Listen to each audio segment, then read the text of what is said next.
Unfortunately, what you're about to hear is real. The members of this radio program are simply not that bright, or what some people would call educated. They are merely stupid. They're not trying to offend anyone on purpose. And all have played doctors on TV. You have been warned and are cordially invited to join the party. This is the men's room. Forget it, man, and get with the countdown. Get with the countdown. Shake this square world and blast off for Kicksville. The trippers, the grasshoppers, the hip ones, all gathered in secrecy and flying high as a kite. This is the men's room with Miles and Thrill. You know what they say, shake your radio more than 3 times, and you're playing with it. You're listening to the men's room.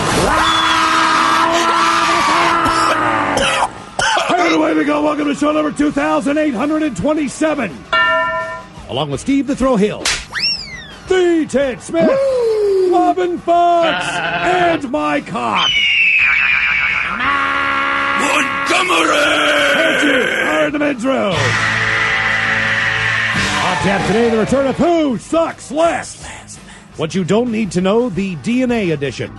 Get ready to play Profile This. Plus headlines, men's room shot of the day, fun with listener emails, and everyone's favorite TV time with Ted. The clap. Drinkity drunk. All right, here we go. Famous London jeweler unveils new pendant that looks a lot like the Wonder Down Under.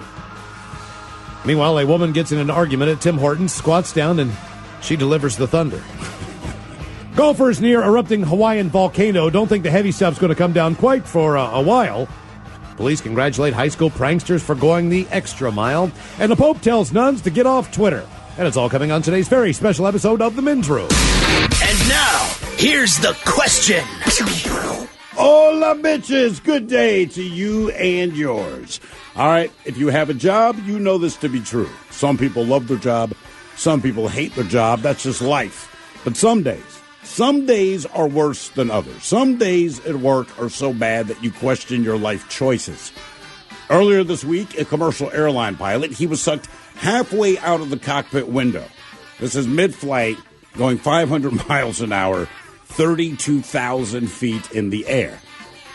Now, he didn't say it, but we're just guessing that is his worst day at work ever. We're going to make the same assumption about a particular young man who works at Tim Hortons in Langley, British Columbia, Canada. Ooh. Now, we don't know the nature of the conflict that he had with the customer because there is no audio that accompanies this video, but there is the heartwarming video of a female customer pooping on the floor out of protest before then picking up her own turd and throwing it at him. That has to be his worst day at work. It's got to be, because if getting hit by a human turd thrown in anger is not your worst day at work, you need a new job. Just take my word on that. You have a cop that lives in Flint, Michigan. Already, that sucks. You live in Flint, Michigan. But in his case, he just got off duty, still in uniform, went to see his high school-age son wrestle in a multi-school wrestling event when his gun discharged in the gymnasium. Oh, good times did follow. Again, we're guessing his worst day at work. Again, if you've ever had a job, you've had your worst day at work, and that's what our question is today. We want you to revisit that awful time and share with us, why was it your worst day at work? Be part of the Big Show. Call 844-999-OLA. You can like The Men's Room on Facebook. Follow us on Twitter and Instagram at Men's Room Live. And send those emails to themensroom@mensroomlive.com. You are listening to the Men's Room Radio Network. Hola, bitches. You're listening to the Men's Room. Hello, Michelle, and away we go. Welcome to show number 2,827. What a large and a charged program we have for you today. The exciting return of Who Sucks Less, and judging by the fact that I didn't hear too much disgusting groans in the office, I'm going to assume that this is not as bad of a Who Sucks Less as usual. It is, and it's not, man. Look, it's about how people are, all right? You bring up puppies, everyone gets very, very, very, very upset. So, no, this week we're back to just people being awful to other people. Okay. All right. What you don't need to know, ladies, this is cool. Classic. Right. Today on What You Don't Need to Know, it's going to be a difficult one for you to believe this, to understand it, but researchers, and they did not mean to find what they found, right. But they did find something that will in some ways, in a lot of ways, make you lose sleep tonight. It will disturb you, and I'm not sure that there is an even parallel to this as far as male DNA and how male brains work. Or I don't believe they found that. If that's true, it would be the same. In this case, it's not. It hasn't been found to be that way. You got the short end of the stick. We're going to tell you how, and we're going to let you know. You're going to think about things differently. I mean, you really would, because it's just, I don't know. There's going to be a lot of memories that come up, a lot of things from the past that you go, Jesus, I hope that's still not. And it is. It's right there in your brain. And I will say this. We're glad we're not you. Yeah. I mean, we hope you make good decisions. And I really think that is the key to this whole what you don't need to know. If you made reasonably decent decisions in your life, then you're going to feel a lot better. No, like in general, or about like going out? No, you're going to be weirded out. You're going to be freaked the F out. Yeah. Just know that. But if you've made, questionable decisions, this is not going to be the segment you want to listen to. You can just wait and turn it off, and we'll get you the shot. Our question today, why was your worst day at work? We go to Tim Hortons. We go to British Columbia, beautiful Canada. British Columbia, one of the most beautiful places in North America. And if you've never been to Canada before, the institution, which is Tim Hortons, is in every single town, the smallest of towns, the biggest of cities. If you happen to go in between one small town to another small town in the middle of British Columbia, in the middle of nowhere, if you're in Alberta, you'll guarantee to see the Tim Hortons. It is the most familiar sign in all of Canada. I've never been to a Tim Hortons where there wasn't a line, where it wasn't packed, where there weren't cars in the drive-thru. Tim Hortons is the esnit, as they would say. They have everything. They have coffee. They have tea. They have donuts, breakfast. They have coffee. They have tea. Well, this is what tea is big in Canada. I know, but people you thought love of a tea. They have handcrafted sandwiches. Handcrafted. They have hearty hot bowls of soup. I don't hear people talk about their sandwiches as much. Mainly like the donuts and the coffee. Yeah, that's what I hear. And they have lattes. Handcrafted lattes. They have a lot of handcrafted. Yeah, they have breakfast sandwiches. You can go in there and you can get a biscuit. You can get oatmeal. It's basically yay. It's you know how to sell things. It's cold weather food. You can get a biscuit. You can get oatmeal. You know what I mean? You can get something hearty. That's how they. It's like it's Tim Hortons. You get donuts. You get all these things. Okay, so we don't know what we're not. The beauty of this thing is, and thank God you don't know what this argument is about, because over the closed circuit camera at this, in particular, Tim Hortons, you don't get any audio. So we have no idea. And no one, I don't believe, has, I don't think anyone has actually questioned the employee yet about what this argument was about. Look, if I'm the CEO at Tim Hortons, just out of curiosity, I have to know what this woman was complaining about. Sure. I mean, just body language alone says the employee is in the right. His body language to me says, hey, ma'am, I'm sorry you feel the way you feel about whatever it is. And we don't know what she's upset about, but make no mistake, she is pissed. And she is speaking to a young man. Now, this young man could be 16. This young man could be 24. I can't. It's a young man. Right. You know what I mean? Like he's working Tim Hortons. You can see he's a younger kid. I mean, he might be 24. I don't know how old the guy is. He's just in his younger stages of life. All right. So you just see him standing there. And this woman, who is probably, I'll say 5'5", 5'6", she looks like she has an athletic build. She maybe weighs 125 pounds. She has blonde hair. She's fit looking to me. She's got a skirt on or whatever. She's giving this kid the business. And you see this business going down for about 20, 25 seconds. She goes over to where the napkins are or something. Yeah. She also has a jacket tied around her waist. And then, without warning, she takes her jacket and she takes it off around her waist and she pulls down her skirt, or maybe she lifts her skirt up, and she backs up against the wall, and I mean on demand. On demand, as now this kid is on the phone with presumably management or someone else. She drops one on the floor. And I mean, she drops one on the floor in an instant. Like, I have never seen anybody who could be so mad and poop on command. And we were talking about it in the office. You couldn't get, if you said, here's $1 million, Miles, if you'll poop right now within 20 seconds. I don't think, and to push as hard as I can, I still don't think I could birth one. I don't think she pushed that Unless hard. you have to go. No, if you have to go, you've gone. But she may have tapped into something we didn't know. No, which is the anger poop, right? Where I don't know. You've gotten so angry that you've got a crab now. Well, no, but I mean, like, you, at some point, like, your brain decides, I've never stopped to so fight with someone angry. like, I'm so pissed off, but hold on, I gotta go poop now. Right. I'll be right back. The amazing part is she poops, picks it up, throws it at the guy. Throws it at the end of But then wipes, throws it at him, and then wipes like one more time. It's like, you picked it up, but you got to be that clean. Yeah. She even wiped off her hands. And then she storms out of the Tim Hortons. But that's the thing. She poops on the floor, and you think, wow, that's really bad. Then she, out of nowhere, man, lightning fast, she picks this thing up and hauls off and throws this turd at the kid. And I'm just thinking, like, this is his worst day at work. Here's how the story goes as far as how it was written in a Canadian newspaper. It says, woman furiously S's on floor of Tim Hortons, throws it at employees.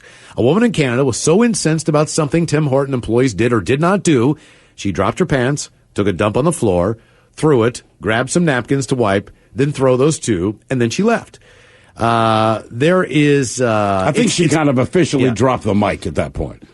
You can go ahead and leave. You don't have anything to add after I've thrown a turd at you, cleaned myself. I got nothing to do but leave. It says there is no pixelation in this sped up live leak video. There is not. You're going to see everything that this woman, full of rage previously turds, does to forever sully the floor of this Tim Hortons located in Langley, British Columbia. What's particularly baffling, aside from the obvious, is that the other customers who don't really react to what's happening at all. At all. There is a barrier in between that censors most of it for them. Maybe it's because there's nothing to do when a woman decides to take a crap on the floor. According to the Abbotsford News, this all went down Monday at 6:15 in the afternoon. Police did arrest the woman in the parking lot and are still determining what the charges will be. So they don't know what that's going to be yet. You think that it's got to be? You don't have a law right? against pooping on the floor or throwing your poop at people? I feel like there should be an easy charge. Maybe you could hit her with other stuff later, but it just seems like you're not sure what you charge her with. She pooped on the floor in a restaurant, then picked up the turd. Yeah, it seems easy. And threw it at someone behind the counter. But you can't think of anything to charge her with. All right, guys. Oh, guys, this is just right across the border. This is like right near White Rock. No wonder.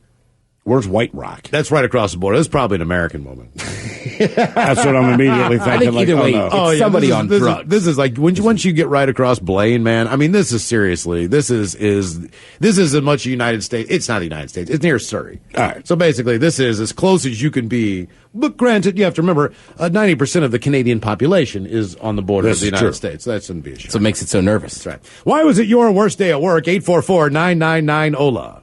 Hello, Austin. Welcome to the men's room. Hey, Ola, how you guys doing? Hola. So, worst day in my job. I'm in the Army. I've been in the Army for coming up on 8 years now. And I was on my first deployment in Afghanistan, and I had gotten word that my daughter was going to need heart surgery, so they were sending me home. They took me out of the field. They were sending me back to the, it's called a FOB. It's where everyone stays before they get sent out.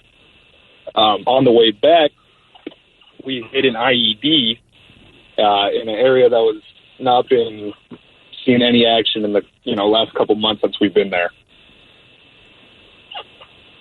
And how bad was it? I mean, did anyone get injured? What was Yeah, there was there was four of us in the Humvee. I took shrapnel into my upper thigh on my left leg, bad enough that they had to put a tourniquet in it to prevent me from bleeding out. Another guy got his arm pretty messed up, and there was a couple broken bones from a couple different other guys. Jeez, man. And how about your daughter? How did she end up doing? Oh, she was great. I mean, so it sounds like she did much better than you did that day. Yeah. Yeah, it delayed me getting home, but I still got to go home for a little bit. So you were able to be, but you had to go through your own stuff before you could get back, I'm assuming. I did, yeah. And how long did that take to get all the shrapnel out of your leg and make sure that you were back to normal? The total procedure to get the shrapnel out of my legs took about 4 hours. Do you think you still have any? Is there still any in there, you think? Yeah, there is. I have a card that I have to carry around with me, so when I go through metal detectors or anything. Okay. Okay. What about you? Could never do an MRI. No, there's no chance. Right. It would because if you did, it would just shoot right out of your legs, right? Yep. That's crazy. Yeah, so See, that's why I would have the card. Yeah, Because, I could go through an airport, a metal detector goes off, and I go, look, this is a misunderstanding. We'll get to the bottom of it, but I'm not going to die. An MRI, like, no, I want you to have my card so that you don't even think of doing this. Could you put a little magnet on your leg? I tried, but I couldn't get it to stick. Okay, all right. But if you do it, can you see your leg tug at all where the shrapnel is? No, unfortunately, I can't. And the only thing I got out of it was some cool scars and a good story. What? And as far as yes, your daughter, that's a great story. Is she continuing to be in good health? Yeah, she's doing a lot better than I do. So. What was she? What was her condition, if you don't mind me asking? She was born without a wall between her two upper chambers in her heart. So she had an ASD? She did. Yeah, that's cool. I'm glad she's doing well. Why was it your worst day at work? 844-999-OLA. Hello, Ethan. Welcome to the men's room. Hey, guys. How you doing? Hola. So, this was my latest job that just ended. The company shut down operations out here in Seattle, which sucked, because now I'm unemployed again.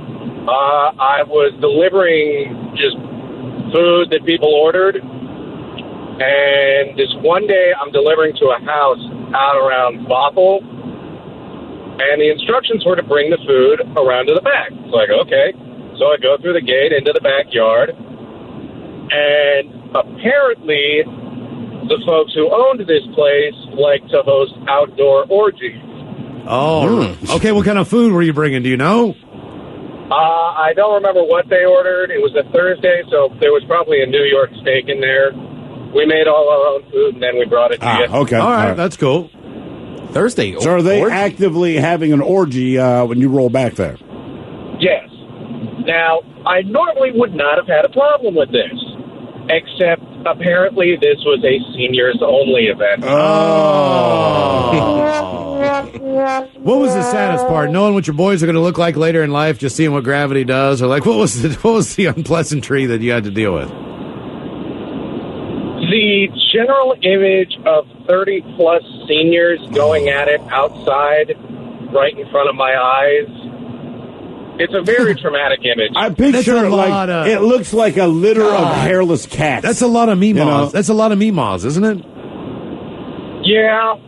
I feel like if you shaved a bunch of Shar-Peis and put them in the puppy bowl, that's like just wrinkles and skin. Is this what happens when you retire? You know what I mean? Like, I hope so. Okay. Right? Don't you? I mean, I know you don't have anything look, man, to do. I know you don't want to walk up on that. I know you don't want to see that. But if I'm one of these seniors, like, listen, I don't care, man. You had to have a big ass tray of food, I'm guessing, for all these people, right? Oh, yeah. I had to go back to my car 3 more times. I was going to say, get all the now, food. do you have to set this up, or do you know what I mean? Do you put it out on tables? Or? They were hungry. Yeah. No, luckily I just left the bags there and left. Okay. But wait, how do you, is this, I guess, paid on card in advance then?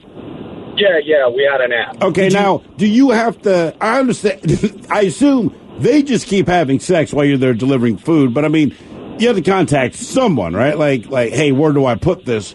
No, luckily I had a button on the app to just let them know that the food was there. Oh. And what did you say something like, hey, I'm here with the food, or did someone look at you and kind of give you a thumbs up? There was this one guy over in the corner just going to town on this lady, and he just looked over and he's just like, and just kind of nodded like, what's up?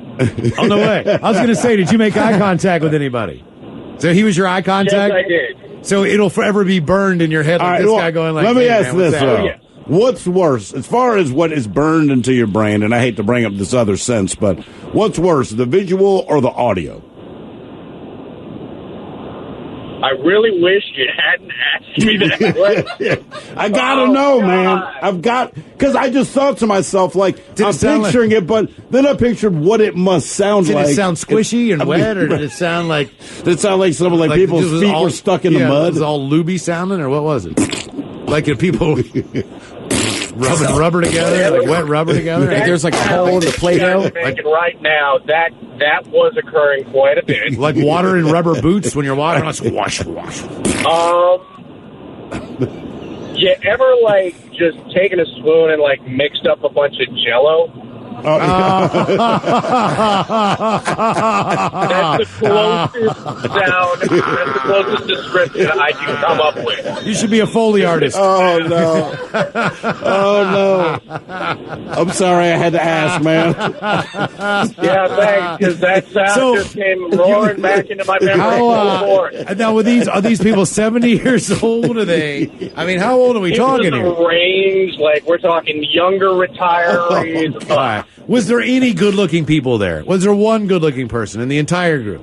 The guy I made eye contact with, he was like one of those ripped grandpa kind of looking dudes. Oh. But for the most part, no. Most of them were not very good looking. Okay. Did they tip well? Huh? Tip. Did they give you a tip? Tip. Just the tip. Oh, God damn it. Yes, the tip was very good. All right. Okay, next I got one more question for you. On your end, as far as being the delivery driver, are you able within your company to leave a note for potential other delivery drivers who might show up at this address? In other words, if you wanted to make a notation like good tipper or spooning Jello. Yeah, or whatever the deal is, or hot woman lives here. Do you have the ability to make a note for an address? I did have that capability. I did just say tips well. I did not warn them of what transpires there, because if I had to suffer through that, so were my coworkers. So many tips. Yes. Oh,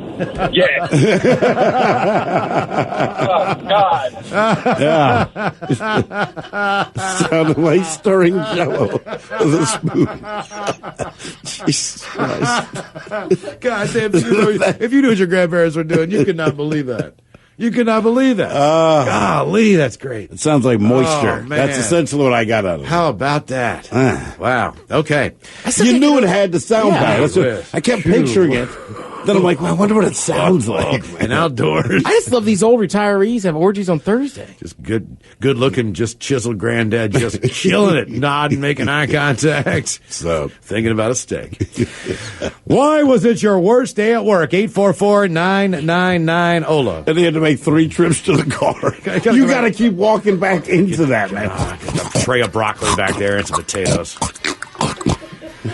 More your calls coming up. You are listening to the Men's Room Radio Network. Welcome back to the Men's Room with Miles and Thrill. The plane reached its cruising altitude of 32,000 feet, some 30 minutes into the flight, and then the trouble began, said the captain. I'm making it sound like we're in a jet, Miles. Delicious Szechuan airline flight. Szechuan Airlines. En route from We're China edible. to, I bet they. What kind of food do you get on the Szechuan Air? I don't know. I would have no idea. I don't know either. The Szechuan airline flight was en route from China to Tibet on Monday morning. Quoting the pilot, Reuters explained that a booming sound was heard and the right cockpit windshield was suddenly gone, along with nearly the co-pilot. Suddenly, the windshield just cracked and made a loud bang. The next thing I know, my co-pilot had been sucked halfway out of the window, according to Lee. The co-pilot was wearing a seatbelt and was able to re-enter the Airbus A319. This is the stuff that the people of Boeing love to hear. They love these stories. Exactly. They really do. They love this. They love it. Man, this is not that they feel bad for the pilot, but Sure. they do that "I told you so" kind of thing. You know what I mean? They undercut the bid. You see what happened there, and now your pilot's getting sucked out the window there at Szechuan Air. We told you. That's what the Boeing people say. We right? could have Szechuan Air, but no. Told you not to go to France because your wife wanted to go to Paris. It's a bad idea. Sign that deal, right? Co-pilot was wearing a seatbelt and was able to re-enter the Airbus A319, but the drama wasn't over yet. No, because you're still 32,000 feet up in the air with an open window, right? The cockpit's temperature and air pressure had plummeted, and the flight, which departed from, I'm not even Come going to on, try it. Chongqing. You're going to start an international incident. Mm-hmm. I just cussed. And was headed to Lhasa, needed to make an emergency landing in Chengdu. But everything in the cockpit, right. But everything in the cockpit, you see, was floating in the air. Oh, damn. Oh, yeah. Most of the equipment malfunctioned, and they couldn't hear the radio. The plane was shaking so hard I could not read the gauges, according to the pilot Lee. But he managed to land the airplane to much praise. The co-pilot suffered facial scratches hanging out the damn airplane to 32,000 feet, along with a sprained wrist, in which you'd have to think was some spectacularly windblown hair. Yeah. You know what I mean? Right. He probably had that feathered back look going. The cabin crew member also suffered a minor wrist injury. As for the 119 passengers, they were unharmed, but described a few seconds of free fall as breakfast was being served. No. Sausage But floating guess off the what? plate. They get breakfast. Yeah, that's good. They get breakfast. Well, not today. But they normally do. They normally get breakfast. Either way, the plane dropped to 24,000 feet. According to the Wall Street Journal, the Airbus team will help investigate the incident. Reuters notes that in 1990, a pilot on a British Airways flight was also pulled partially out of the cockpit window, but also survived. Our question, why was it your worst day at work? 844-999-OLA. We have a few comments here. It says, I worked at a Honda dealership, and on my first day, I backed a brand new Honda Odyssey into another one. I was terrified I'd get fired, but I stuck around. I was promoted to salesman, and on my last day, I backed a used Honda Accord into a large tent post. It's still bent to this day. Well, congratulations. Mm-hmm. I had a blowout. Jesus Christ. I don't know what they do for a living. I'm going to read what came in. I had a blowout in my pants. All right. I tried staples and tape to fix it. Had to work with 3 hot designers. Tried really hard to keep my backside away from them.